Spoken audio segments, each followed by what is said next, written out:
వాస్తవ్యులు దోమ నరసింహమూర్తి గారు స్వామివారికి 100 రూపాయలు అందించారు. వారి కుటుంబానికి కూడా శ్రీ భూదేవి సమేత శ్రీ వెంకటేశ్వర స్వామి వారు అష్ట ఐశ్వర్య భోగభాగ్యాలు దిగులు కోరుచున్నాం.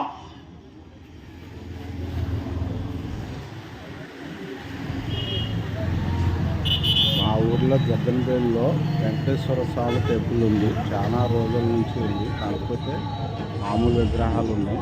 ఇప్పుడు విగ్రహ ప్రతిష్ఠ జరిగింది, విగ్రహాలు పెట్టారు. అయితే ఈరోజు ప్రతిష్టలో కారణంగా అన్నదానం చేశారు.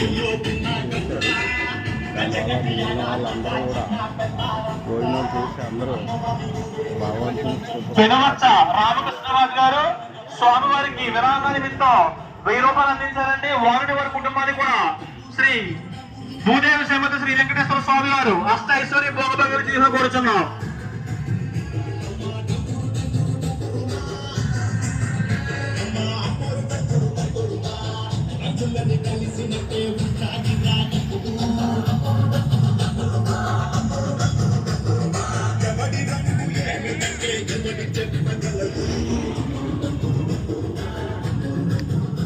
భక్తులకు విజ్ఞప్తి, శ్రీ వెంకటేశ్వర స్వామి వారి ఆలయ ప్రాంగణంలో భారీ అన్నదాన కార్యక్రమం జరగబడుతుంది. కావున ప్రతి